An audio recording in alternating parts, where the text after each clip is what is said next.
नमस्कार। चलिए आज चलते हैं एक ऐसे सफर पर जो हमें ले जाएगा हजारों हजारों साल पीछे, भारतीय उपमहाद्वीप में, ठीक उस वक्त जब यहाँ सभ्यता की पहली किरण फूट रही थी।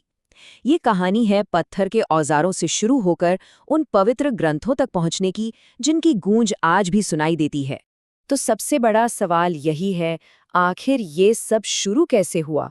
कैसे वो इंसान जो कल तक सिर्फ शिकार करके और कंद मूल इकट्ठा करके जी रहा था, उसने दुनिया की सबसे पहली और बेहतरीन शहरी सभ्यताओं में से एक को खड़ा कर दिया? इन्हीं सवालों के जवाब आज हम मिलकर ढूंढेंगे। तो हमारा आज का सफर कैसा रहेगा? सबसे पहले हम देखेंगे भारत की प्रागैतिहासिक शुरुआत को, मतलब बिल्कुल शुरू से। फिर हम चलेंगे रहस्यमयी सिंधु घाटी की तरफ। उसके बाद देखेंगे कि हड़प्पा के शहरों में जिंदगी कैसी थी। वहां से आगे बढ़कर वैदिक युग के उदय को समझेंगे और आखिर में ज्ञान के सागर चार वेदों को थोड़ा और करीब से जानेंगे। तो चलिए कहानी की शुरुआत करते हैं। और ये शुरुआत होती है एक ऐसे दौर से जब इतिहास लिखा नहीं जाता था। हम बात कर रहे हैं प्रागैतिहासिक काल की। वो समय जब शुरुआती इंसान बस प्रकृति के साथ जीना सीख रहे थे और शायद उन्हें पता भी नहीं था कि वो आने वाले कल की एक मजबूत नींव तैयार कर रहे हैं। ये सब शुरू हुआ पाषाण युग यानी स्टोन एज में, और समझने के लिए इसे हम 3 हिस्सों में देख सकते हैं। सबसे पहला, पूरा पाषाण काल या ओल्ड स्टोन एज। इसके बाद आया मध्य पाषाण काल और फिर नवपाषाण काल। और यहीं इसी दौर में कुछ ऐसा हुआ जिसने इंसानी कहानी का रुख ही मोड़ दिया। सोच कर देखिए, आग पर काबू पाना ही अपने आप में एक बहुत बड़ी क्रांति थी। लेकिन फिर पहिए का आविष्कार हुआ और खेती की शुरुआत हुई। बस इसने तो सब कुछ बदल दिया। अब खाने के लिए दर दर भटकने की जरूरत नहीं थी। अब एक जगह टिककर रहा जा सकता था, गांव बसाए जा सकते थे, और कह सकते हैं कि यहीं से समाज की पहली ईंट रखी गई। और खेती की इसी मजबूत नींव पर भारत की पहली महान शहरी सभ्यता ने जन्म लिया। तो चलिए अब चलते हैं सिंधु घाटी की दुनिया में, एक ऐसी सभ्यता जो अपने वक्त से कहीं कहीं आगे थी। तो लगभग 2500 ईसा पूर्व, मतलब आज से करीब 4500 साल पहले, सिंधु घाटी सभ्यता अपने चरम पर थी। ये एक कांस्य युगीन सभ्यता थी। मतलब यहाँ के लोग कांसी जैसी धातु को पिघलाकर उससे कमाल के औजार और खूबसूरत चीजें बना रहे थे।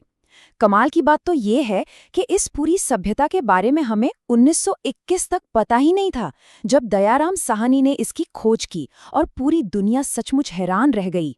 और ये कोई एक दो शहर नहीं थे, नहीं, ये तो शहरों और कस्बों का एक बहुत बड़ा नेटवर्क था। जैसे हड़प्पा रावी नदी के पास था, मोहनजोदड़ो सिंधु नदी के किनारे, और लोथल आज के गुजरात में।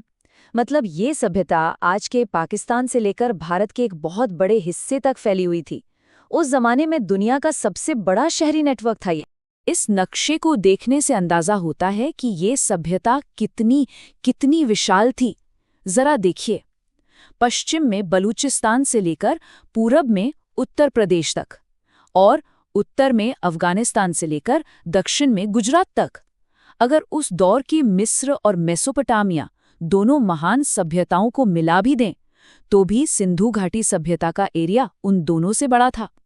वाकई एक कमाल का और बहुत ही संगठित समाज रहा होगा ये। तो सवाल ये है कि इन शानदार प्राचीन शहरों में आखिर जिंदगी थी कैसी? चलिए अब थोड़ा और अंदर चलते हैं, इन प्लान शहरों की गलियों में, और वहां के लोगों की जिंदगी की एक झलक लेते हैं।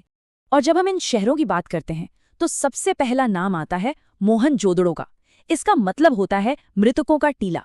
ये शहर उस जमाने की अर्बन प्लानिंग का एक जीता जागता नमूना है।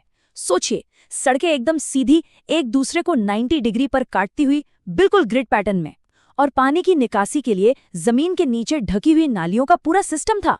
ये सब आज से हजारों साल पहले हो रहा था। यहाँ की खुदाई में जो चीजें मिली है ना, वो अपने आप में एक कहानी है।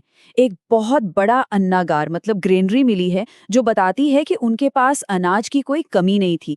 फिर ये डांसिंग गर्ल की मशहूर कांसे की मूर्ति है जो दिखाती है कि कला और संस्कृति कितनी विकसित थी। और ये पशुपति सील भी बहुत अहम है। और हाँ, ये विशाल स्नानागार द ग्रेट बाथ, जो शायद किसी खास धार्मिक अनुष्ठान के लिए इस्तेमाल होता होगा। ये उनकी इंजीनियरिंग का कमाल है।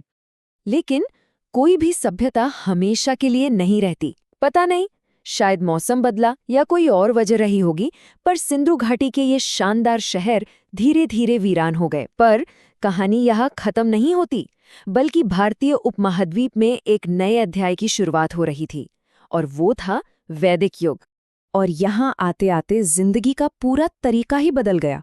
कहाँ सिंधु घाटी के शहरी लोग जो व्यापार पर ज्यादा ध्यान देते थे, और कहाँ ये वैदिक सभ्यता जो करीब 1500 ईसा पूर्व शुरू हुई। ये लोग ज्यादातर ग्रामीण थे, पशु पालते थे।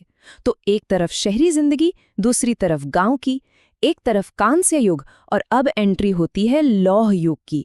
एक बहुत बड़ा बदलाव था ये। वैदिक समाज का ढांचा भी बिल्कुल अलग था। ये एक पितृसत्तात्मक समाज था, जहां परिवार का मुखिया पुरुष होता था। परिवार को कुल कहते थे, और यही समाज की सबसे बेसिक यूनिट थी। इसी दौर में हमें समाज का 4 वर्णों में बंटने की शुरुआत भी दिखती है।